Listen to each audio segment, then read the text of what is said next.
이어서 목포에서 전해드립니다. 목포시가 목포 시민들의 상징이라 할 수 있는 사막도에 특급 호텔 건립을 추진하면서 지역 시민단체들과 갈등을 빚고 있습니다. 여기다 추진 과정을 살펴봤더니 협의 절차 등이 부실해 갈등과 논란이 더욱 커지고 있습니다. 김광진 기자의 보도입니다.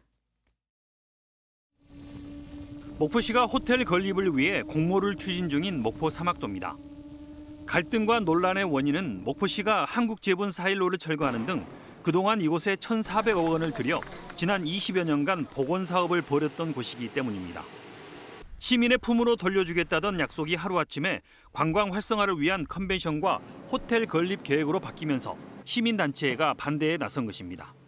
사업자 공모부터 먼저 하고 있습니다. 이건 도시계획을 사업자 입맛에 맞춰서 변경시켜주겠다는 얘기예요. 이게 바로 이 꼼수 편법 아니면 무엇이겠습니까? 호텔 건립을 위한 추진 절차도 부실합니다. 목포시는 전라남도와 도시계획 변경과 관련해 공식 협의를 하지 않았고 국유지인 항만시설에 호텔과 리조트를 추진하면서도 항만 관리와 운영 주체인 목포해양수산청의 공식 승인이나 협의를 거치지 않았습니다. 항만 기능이 유지되고 있고 지금까지 목포시와 어떠한 협의랄지 또 그런 용도로 사용 허가해준 사실이 없습니다.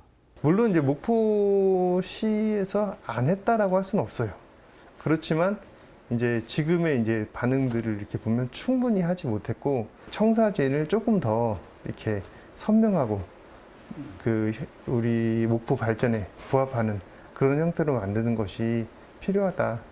하지만 목포시는 공모를 통해 우선 협상 대상자를 선정한 뒤 이 업체가 제출한 설계안을 바탕으로 공청회 등 도시계획 변경 절차를 밟을 계획이라며 큰 문제가 없다고 주장합니다. 우선 협상 대상자를 선정하는 과정이고 사업 시행자 지정이 아니기 때문에 국토계획법상 전혀 저촉되는 사항이라고 볼 수 없습니다.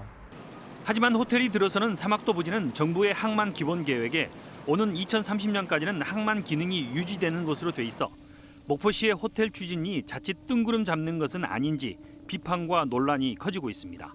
KBS 뉴스 김광진입니다. 시간의 수당을 편법으로 과다 수령한 전남 교육공무원 50여 명이 감사에 적발됐습니다.